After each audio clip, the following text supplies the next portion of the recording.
Meu nome é Bruno Souza, sou fundador do Sou Java, maior grupo de usuários Java do mundo, certo? Sou desenvolvedor Java desde que a tecnologia começou em 95. Esses dias estava procurando umas coisas antigas, achei um e-mail meu para a lista de Java já respondendo perguntas em 95, certo? Então, eu sou desenvolvedor como a maior parte de vocês aqui, e a gente sabe que quando a gente está desenvolvendo, nosso negócio é escrever código, colocar funcionalidade e fazer aquele negócio ficar pronto, não sei o que lá, rodou, tá pronto, né? Tá certo? Beleza, rodou, né? Acabou, estou liberado, né? E a grande verdade é que na hora que a gente acaba, e a gente nunca acaba, tem sempre uma coisinha a mais, no último minuto, mas na hora que a gente acaba, certo? Aí entra a galera de operações, né? Normalmente é isso que acontece. Aí vem os caras da operação que dizem, isso aí não pode funcionar assim não. O quê? Você acha que você vai parar? Como é que é o negócio? Você acha que esse negócio vai aguentar? Não vai. E aí a galera de desenvolvimento fica aquela coisa, porra, os caras só atrapalham, a gente já está atrasado aqui, está tudo pronto, e eles não estão fazendo a parte deles, tá certo? E na verdade, nós desenvolvedores, vou até falar muito mais, vocês têm mais aqui, né? Nós desenvolvedores temos que entender que na hora que a gente presta um serviço é software rodando. O nosso software, enquanto não estiver rodando, funcionando na mão do usuário final, agregando valor para o usuário final, o nosso trabalho não acabou. Porque é muito bacana, você pode fazer um software que não funciona na mão do usuário, é a mesma coisa se não tivesse feito, tá certo? Um cara que faz muito palestra comigo, Edson Yanaga, estava me falando outro dia, né, que ele aprendeu uma frase, uma verdade muito grande, quando um dia estava tendo um problema no cliente dele, certo? E ele lá tentando resolver, não sei o que, aí aquela confusão, sabe como é que tem aquele estresse, né, de problema com o cliente? Aí botaram ele no telefone para falar com o cliente, e aí falou pro cliente, olha, não sei, tô aqui tentando olhar, não tô entendendo, não sei o que está acontecendo, porque aqui na minha máquina funciona. Frase sempre, né? E aí o cliente dele falou uma coisa que é totalmente verdade. O cliente dele falou assim, tudo bem que funciona na sua máquina, mas eu não estou te pagando para funcionar na sua máquina. Tá certo? Essa é a realidade. Quando a gente fala de desenvolvimento de software, né, então um serviço é software rodando. Portanto, a nossa responsabilidade como desenvolvedor não termina enquanto o software não estiver na mão do usuário final, não estiver agregando valor para o usuário final. E, portanto, não dá para a gente desenvolvedor achar que, beleza, a gente está aqui desenvolvendo e tudo mais, acabou meu trabalho, agora eu jogo o pessoal da operação e eles que se viram. Porque a nossa responsabilidade não acabou ainda, ela só termina quando o usuário está feliz. E não termina, na verdade, né?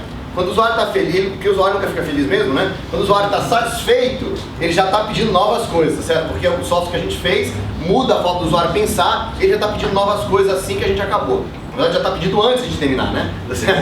Essa discussão toda de agile e tudo mais, para a gente poder permitir que o software modifique-se enquanto a gente ainda está fazendo, o que é excelente. Então, se a nossa responsabilidade não termina enquanto o software não estiver pronto, está na hora da gente entender que a gente precisa trabalhar com o pessoal de operações o mais cedo possível. Tá certo? Por quê? Porque enquanto nós desenvolvedores estamos preocupados com as funcionalidades, né? Com funcionalidade, novo código, novas coisas bacanas e tudo mais. Em geral, o pessoal de operações está preocupado com os ITs, né? Certo? Scalability, Availability e vários outros ITs da vida, certo? Quando na verdade, quando a gente está desenvolvendo software, essas coisas todas são fundamentais. A gente não pode desenvolver, criar um software, criar uma arquitetura sem se preocupar com as coisas que o pessoal de operação também se preocupa. Então existe uma sinergia muito grande entre desenvolvimento e operações do ponto de vista do usuário final. O usuário final não quer desenvolvedores e não quer o cara de operação, porque operação sem software não faz nada. Software sem rodar também não é nada. Então para o usuário final vê essas duas coisas como uma coisa só. Ele não está vendo que tem um time fazendo software, outro time suportando. Ele vê que tem alguma coisa que está acontecendo lá atrás, dessa caixa preta, né, dessa URL, que faz com que o meu serviço funcione. E a gente está aqui do lado de cá, a gente criou durante muitos e muitos anos, por várias razões que eu nem sei exatamente quais são, a gente criou uma separação dessas duas coisas. Certo? Claro que a gente até sabe por quê, né? Porque existem papéis diferentes de fato, tá certo? Né? Existe uma tensão entre esses dois grupos, uma tensão bastante razoável, tá certo? Se o cara da operação é responsável por o software estar rodando e está funcionando, é óbvio que você fala para ele, olha eu preciso trocar tudo e rebootar a máquina, tá certo? E pensando bem, esse cabo preto aqui não devia ser preto, vou colocar esse cabo de força aqui, o cabo é branco, né? Porque eu estou usando um computador Apple, o cabo é branco, é mais bonitinho. É óbvio que o cara da operação fala assim, você é maluco? O sistema tem que funcionar. Se você puxar esse cabo aí, tudo sai do ar. Se você mudar o software inteiro, se você mudar a arquitetura, se você não falar comigo, se você apagar o banco, tudo isso, o software para de funcionar, certo? E por outro lado, o desenvolvedor quer o quê? Cara, essa nova funcionalidade a gente vai colocar, puxa, agora tem novo produto, nova ideia, nova inovação, novo não sei o quê. A gente também quer a nossa liberdade de poder fazer essas coisas todas, certo? Então existe uma tensão entre esses dois grupos. É óbvio que essa tensão existe, é por isso, quanto mais tensão tem, mais a gente vai separando os times, né? Certo? Mais a gente vai tendo um diretor para falar isso, mais um diretor aqui do outro lado, gerentes, não sei o que lá, e no final das contas, o desenvolvedor que está aqui embaixo, o cara de operações que está aqui embaixo, que deveriam estar se falando aqui, tá certo? Fazem o quê? O cara abre um ticket que vai não sei para quem, aí tem que escalar não sei para quem, não sei o que lá, não sei o que lá, e aí vai rodar uma reunião, tá certo? De diretoria, com o diretor falando, o seu pessoal não faz o que eu quero, o seu pessoal não respeita o meu time. Quando aqui embaixo, é tudo uma coisa só, a gente é tudo um time só, a gente está todo mundo tentando trazer produto para o cliente. E aí, com essa história toda do Agile, muito bacana e tudo mais, o pessoal de produção, o pessoal de operações, também achou, cara, essa ideia é uma boa ideia. Esse negócio da gente ser mais ágil e a gente aceitar a mudança de mais fácil e estar falando com o cliente, também é uma coisa bacana, também vai nos ajudar, certo? E aí, quando a gente começa a aplicar as ideias de Agile que estão no mundo do desenvolvimento para o mundo de operações, é aí que a gente começa a surgir o tal do DevOps, certo? Então, o que é, no fundo, o DevOps? O DevOps é o que deveria ser tecido, tá certo? É os times trabalharem juntos. Então, o DevOps, na verdade, é uma prática, não é uma ferramenta, não é um produto, não é uma metodologia, tá certo? É uma prática entre pessoas. É a gente entender que desenvolvimento e operações são dois times que trabalham juntos para prestar serviço para o usuário final. Porque software, vou repetir, serviço é software rodando, tá certo? Então, enquanto não tiver software feito para desenvolvimento e rodando feito para operações, não é um serviço. A gente não está entregando nada para o usuário. Então, só que assim, é uma prática, beleza. Mas dentro das empresas, quanto maior as empresas, mais esses times são separados. Mais esses times têm problemas, tá certo? Então, aí a gente precisa começar a fazer os times conversarem. Então, todo esse movimento de DevOps é um processo da gente começar a convencer as nossas hierarquias, as nossas empresas, de que é importante esses times trabalharem juntos, que é importante a gente se falar. Muitas vezes, nas empresas pequenas, nas startups, por exemplo, isso acaba acontecendo mais naturalmente, porque são poucas pessoas, e o pessoal todo mundo sentado junto, e acaba acontecendo. Então a gente consegue ver um pouco mais fácil esse processo todo dentro de uma startup. Às vezes não precisa ser uma startup, às vezes dentro de uma empresa, quando você tem um projeto que está começando, por exemplo, é mais fácil você criar novas práticas, ou você implantar uma forma diferente de fazer as coisas, ou mesmo de você se falar mais fácil com o projeto que está começando, do que com o projeto que está no ar há muito tempo, e que já tem uma série de requerimentos, uma série de ideias do pessoal de diretoria e tudo mais, como é que a coisa deve funcionar, mas é importante que os nossos times entendam isso. Então, por isso que essa oportunidade aqui que a gente tem, de passar 3 dias, fazendo, apesar da maior parte de vocês serem desenvolvedores, os times vão ter o cara de DevOps, certo? Então vai ter um de vocês aí, que talvez você caia num time, você é um desenvolvedor, você vai fazer o papel de DevOps, que é excelente, certo? Na verdade a gente até podia ter feito isso, O cara de operações tem que desenvolver software, o cara de desenvolvimento tem que fazer operações, tá certo? Porque é bom a gente ver o outro lado também às vezes, não é isso?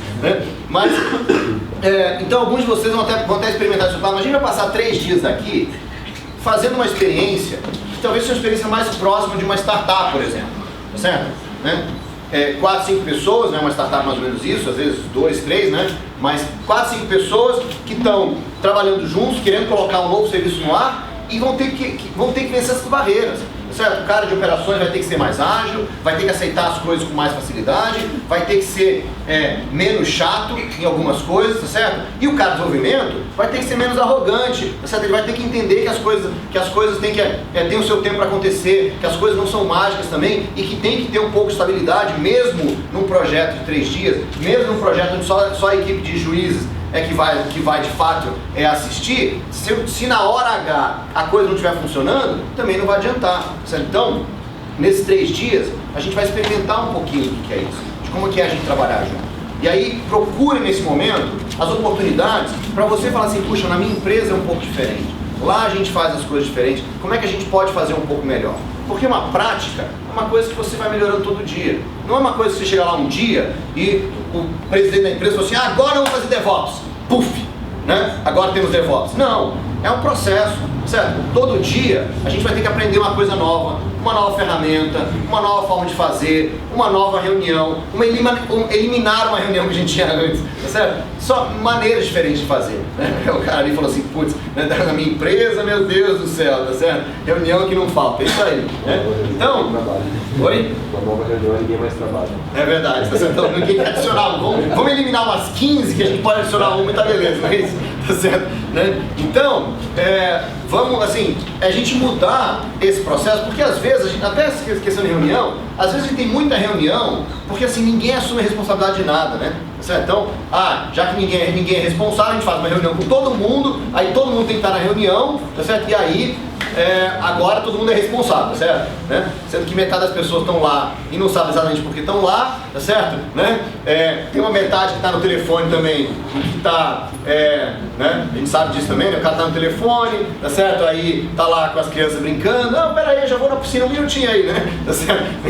E aí tem 2, 3 na reunião que são aqueles caras que decidem de verdade. É assim mesmo, certo? Então, a realidade é que a gente precisa colocar esses 2, 3 então, para trabalharem mais cedo, para se conversarem mais, para de fato tomar as decisões, para terem mais liberdade para isso, para tomar as decisões dentro da empresa, tá certo? Terem mais responsabilidade, mas isso tudo parte, né? Até muito bom ter muito desenvolvedor aqui, porque isso tudo parte muito mais do pessoal de desenvolvimento, tá certo? Porque o pessoal de operações, o trabalho deles é fazer a coisa funcionar.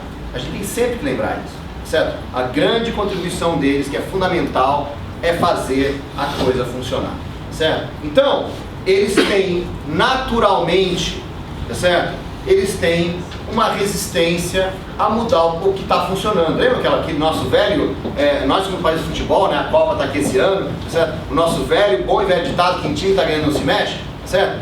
Esse é um ditado complicado, né? Porque se o time está ganhando não se mexe, nada acontece, né? Então, mas esse é o foco, tá certo? O cara de operações tem que garantir que a coisa está funcionando. E o trabalho dele é eliminar riscos, tá certo? Se o trabalho dele é eliminar ou reduzir riscos, nós desenvolvedores temos que entender que a gente pode começar um processo de mudança entendendo que riscos existem, tá certo? E que cabe a nós também fazer o trabalho de eliminar riscos, certo? Então, cabe a nós criar um processo. Não adianta, se você acha que você é desenvolvedor, tá certo? Você escreve código até o último minuto, tá certo? Sem compilar direito, sem passar nos testes, tá certo? Sem fazer nenhum processo de homologação, e você acha que o cara de operações vai falar assim, beleza, você pode colocar o que você quiser aqui, porque eu garanto e que vai tudo funcionar. É óbvio que não vai, tá certo? Então nós, desenvolvedores, a gente tem que começar um ciclo, tá certo? Muito mais cedo do que de fazer software, colocar software em produção. Lá atrás, muito antes de chegar em operações, porque na hora que você, desenvolvedor, for lá e pegar o seu software e colocar para rodar no primeiro dia que você escrever a primeira linha de código, você já pode chegar para a sua operação e falar assim, ó galera, já colocamos para rodar, é o primeiro dia, escreveu a primeira linha de código, já está rodando. O que você sugere que a gente faça diferente? Como é que o seu ambiente no final vai ser? Como é que a gente pode garantir que na hora que o nosso software estiver rodando lá na frente, a gente já rodou ele em produção centenas de vezes. Mas isso parte da gente de desenvolvimento, certo? Porque a gente de desenvolvimento, eu participei de um projeto gigantesco, onde um dos maiores problemas, quer dizer, quando eu fui chamado, certo? O problema que eles tinham era o build, né? Certo? Me chamaram o seguinte: Bruno, a gente está com um projeto aqui gigantesco, né? E tem os caras que fazem o build que não sabem trabalhar, certo? E aí eu fui lá e falei assim, bem, me parece, né, possível, mas, né, o desenvolvedor faz build também, né? Certo? Então, se o build do desenvolvedor não está funcionando para o cara lá, você deve ter uma falta de comunicação grande aí. Eu fui lá, na primeira reunião, tinha uma reunião séria, uma reunião numa sala desse tamanho assim, uma mesa lotada de gente. Aí tinha os dois caras do build lá no fundo. Certo? Aí eu, por solidariedade, fui lá, sentei perto deles, né? Certo? Aquela mesa, um monte de gente, não, porque não sei o que lá, o build, os caras, não sei o que, não funciona, demora, né, um mês para fazer um build, tá certo? Um mês fazer um build, é tudo culpa deles, blá blá blá blá blá. Aí os caras se defenderam, não, o negócio é o seguinte, a gente já automatizou algumas coisas do build, agora está resolvido, a partir de agora vai funcionar. Aí eu falei assim, então beleza, ótimo, vai funcionar, então tá bom, a gente pode passar para o próximo problema. Aí o resto da reunião ficou assim, né? Como assim, meu? Claro que o negócio não está funcionando, não é possível que de um dia para outro os caras fizeram tudo funcionar. Queriam me bater, porque eu fiquei do lado do cara e falei assim, galera, os caras falaram que está funcionando, vamos lá, vou sentar com eles, a gente vai ver se está funcionando. Não adianta ficar discutindo aqui horas e horas e horas jogando, se já disseram que está funcionando. Resultado, os caras tinham um build de 56 passos manuais. Certo? 56 passos manuais. E eles tinham acabado de automatizar 4. Certo? Né? Que eram os 4 mais sofisticados, assim, então tinham acabado de automatizar 4. Certo? E aí achavam que estava resolvido. Agora, aí eu sentei com eles, tá, beleza? Então vamos ver os outros, tá certo? Os outros passos, os outros 52 passos aí, para ver se a gente pode melhorar um pouco isso. E aí, eu descobri o seguinte: o primeiro passo que eles faziam era, obviamente, baixar do repositório. O segundo passo era compilar o projeto, né? E aí o projeto não compilava. Por quê? Porque o desenvolvedor comitava código no repositório sem compilar. Já explico por quê, certo? Mas aí o cara rodava o código, certo? Não compilava. Eles não eram desenvolvedores, eles eram muito mais caras de operações. O que operações faz quando o código não compila? Nada, meu. Certo? O cara não pode fazer nada. Se o código não compila, não compila. Certo? Mas era a responsabilidade deles colocar o build. Por quê? Porque era um ambiente muito complexo e, portanto, o desenvolvedor não tinha um ambiente na máquina dele para poder rodar a aplicação. Portanto, o desenvolvedor não podia rodar a aplicação, né? E aí ele podia colocar qualquer coisa no repositório sem compilar, porque ele não conseguia rodar a aplicação mesmo, caía na mão do cara, que era o cara de operações, que precisava botar o negócio em produção. Tá certo? Né? Ou precisava colocar e fazer o deploy, tal, o deploy, né? Que é uma palavra, na época era o deploy. Bem, aí o cara de operações fazia o quê? Tem que compilar esse negócio. Ele ia lá e comentava a linha de código que não compilava. Tá certo? Né? E aí tentava compilar de novo, dava erro em outra linha, ele comentava,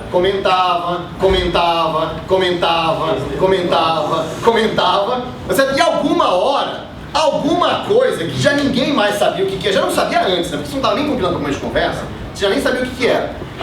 Se eu não sabia antes, obviamente, depois de comentar um monte de coisa, sabia menos ainda o que é aquele negócio que de fato compilava. Certo? Não precisa dar o terceiro passo para você descobrir que os outros 50 e tantos, tá certo? Não tem mais razão de ser. Porque se você já não tem mais programa, não tem mais software ali rodando, tá certo? Aí tá assim, qual era o problema do desenvolvedor? Na hora que você cria um ambiente desses, o desenvolvedor, cara, tem a coisa mais fácil do mundo. Ele está atrasado. Óbvio, nós estamos sempre atrasados. Só não, né? Estamos sempre atrasados. O cara está atrasado. A gente tem sempre uma funcionalidade mais que a gente quer colocar em algum lugar. O cara está atrasado. Tem a galera brigando, tá certo? Ele comita qualquer coisa, tá pronto. Olha, eu já fiz o meu. Agora é problema do pessoal de deploy. Tá certo? Né? E se o cara deploy um mês para colocar a aplicação no ar, o desenvolvedor tem um mês para comitar mais código que não compila. Tá certo? Né? Tá certo? Então, no final de um mês, desse processo de comentação, você imagina a diferença entre o código que está feito no deploy e o código que o desenvolvedor fez lá atrás. Não dá, galera, não dá. Mas eu estou contando essa história porque, assim, de fato, é uma história que assustadora, que a gente acha graça, a gente ri e tudo mais, mas a gente sabe que, de uma forma ou de outra, várias dessas coisinhas acontecem nos nossos projetos. Certo? Várias coisinhas. Você pode, talvez, sempre compilar o seu teto, o seu projeto, antes de colocar no repositório, mas tem aquele diazinho que você fala assim, ah, cara, é só uma correção na documentação, não vai mudar nada. Tá certo? E aí você faz aquela modificação e lá na frente o negócio não roda em produção, ninguém sabe por quê, né? A gente tem um outro exemplo desse negócio de produção, agora o exemplo do cara do outro lado, né? Não do desenvolvedor, tá certo? Da galera de produção. Os caras iam fazer uma migração gigante, complicada, difícil, tá certo? Né? Um monte de ambientes, um monte de negócio, mainframe, plataforma baixa, Java, um monte de coisa complicada, tá certo? Iam parar a empresa no final de semana, né? Um ambiente difícil e tudo mais. Fizeram um monte de ensaios e não sei o que, e a equipe inteira animada, tá tudo certo, tá tudo funcionando, parará. No dia, tá certo? De fazer as coisas, o cara lá sentado na máquina, um dos passos do processo era fazer um FTP para o ambiente onde o negócio ia ser instalado. Só que o cara já estava no próprio ambiente. E, portanto, os arquivos que ele precisava fazer um FTP, ele podia simplesmente copiar de um diretório para o outro, em vez de fazer um FTP, porque estava na mesma máquina, no mesmo ambiente. Cara, não muda nada, é a mesma coisa, meu, copiar. Só que, ao fazer o FTP, tinha um daemonzinho que reconhecia que o FTP tinha sido realizado e disparava um monte de coisa para acontecer, que não foram disparadas porque o cara simplesmente copiou. E, cara, lá na frente, nada funcionava, o negócio ficou fora do ar, tá certo? A empresa ficou fora do ar uma semana, tá certo? Né? Então... Oi? Foi super proativo, tá certo, né? Então, assim, às vezes a gente, desenvolvedor, fala assim, cara, é só copiar o arquivo aí, meu, tá certo? Qual que é o problema? Esses caras de operação aí, fica aí, dando mau trabalho, é só copiar o OR e tudo funciona. Não é, galera, tá certo? Tem procedimentos, porque tem coisa acontecendo, tem um monte de ambiente, um monte de sistema, tá certo? Às vezes tem um monte de ambiente na nuvem, né? Que depende de outras coisas e tudo mais. Às vezes não é só copiar. Às vezes não é só fazer um deploy de um OR. Às vezes tem um monte de outras coisas na jogada. Tá certo? Então, tudo isso são exemplos de coisas que estão acontecendo, tá certo? Quando esses dois times não se falam. Né? Quando esses dois times estão cada um preocupado em resolver o seu lado, que não estão preocupados em resolver a mesma coisa que é o trabalho do cliente. Então, a gente precisa mudar a forma da gente pensar. A gente precisa começar, agora que estou começando no Hackathon, começar desde o primeiro momento, certo? O que a gente vai fazer? Já tomou a decisão, vai começar a escrever código, certo? Desde o primeiro momento, o cara de operação trabalhando no ambiente de operação, o cara de desenvolvimento trabalhando no desenvolvimento juntos, certo? Para quê? Porque hoje em dia, a gente, para eliminar esses problemas todos, esses riscos todos, a gente precisa desenvolver, testar e colocar em produção num ambiente que seja o mais próximo possível. O mais próximo possível. Hoje em dia, com essas coisas de cloud computing, os ambientes podem ser absolutamente idênticos, inclusive. Certo? Então, para a gente fazer esses ambientes o mais próximo possível, é óbvio que não adianta o cara de produção montar um ambiente de produção, o cara de desenvolvimento montar um ambiente de desenvolvimento e o ambiente de teste fica no meio, uma zona total que ninguém sabe quem é responsável. Não adianta isso, tá certo? O cara de produção é o responsável por montar o ambiente. Ele é o responsável por estar pensando e se preocupando como é que aquela coisa vai funcionar no final. Portanto, ele tem que montar um ambiente de desenvolvimento. Porque se ele não participar da montagem do ambiente de desenvolvimento, os ambientes não têm como ser iguais. Porque é óbvio que ele tem a palavra final de onde a coisa vai rodar. Por outro lado, se esse cara for tratar esses ambientes todos com a mesma rigidez que ele tem que tratar o ambiente de produção, o cara de desenvolvimento não vai fazer nada na vida nunca. Porque ele nunca vai ter um ambiente de desenvolvimento que ele possa de fato trabalhar, colocar as coisas para funcionar e tudo mais. Então, tem que ter um envolvimento de ponta a ponta, para que o cara de produção esteja preparando o ambiente de produção e cada coisa que ele fizer lá, ele faça nas pontas todas. E que ele seja flexível o suficiente para entender que as coisas precisam mudar com muito mais velocidade no ambiente de desenvolvimento, mesmo que depois isso demore um pouco mais de tempo para refletir no ambiente de produção. Tudo isso, essa compreensão desse processo inteiro, é o que a gente chama de DevOps. Essa compreensão de que as pessoas precisam trabalhar juntas, essa compreensão de que os times precisam estar juntos desde o começo, é o que a gente chama de DevOps. Tá certo? E acho que a gente vai, aqui nesses próximos dias, né, ter um gostinho disso, para que a gente possa conhecer processos, ferramentas, pessoas, tá certo? Produtos, né? Fornecedores que vão nos ajudar a fazer tudo isso acontecer, tá certo? E aí, com isso, a gente pode aprender, tá certo? E colocar tudo isso para funcionar nas nossas empresas. Trazer um pouquinho, um passinho de cada vez, para que a gente possa ter cada vez mais integração contínua, deployment contínuo, tá certo? Testes, ambientes de produção e de desenvolvimento criados automaticamente, tá certo? Automatização de ponta a ponta. O segredo de tudo isso, o segredo de a gente diminuir risco nos nossos projetos é a automatização. É a gente entender que a automatização é uma coisa que o desenvolvedor tem que fazer, que o pessoal de produção tem que fazer e que a gente tem que fazer essas duas coisas juntas. São um pouco diferentes, usam ferramentas um pouco diferentes, mas a gente precisa se falar, certo? E se falar, não somente em reuniões onde os nossos chefes se falam e a gente não, e muito menos se falar simplesmente através de um processo de tickets, tá certo? Onde, né, ninguém sabe exatamente quem é responsável pelo quê. Ao contrário, a gente se falar mesmo, a gente participar do mesmo projeto. Porque os nossos clientes estão esperando o quê? Estão esperando um serviço. E serviço é software feito pelo pessoal de Dev, rodando, garantido pelo pessoal de Ops, DevOps. Valeu, galera. Obrigado. Vamos estar todo mundo.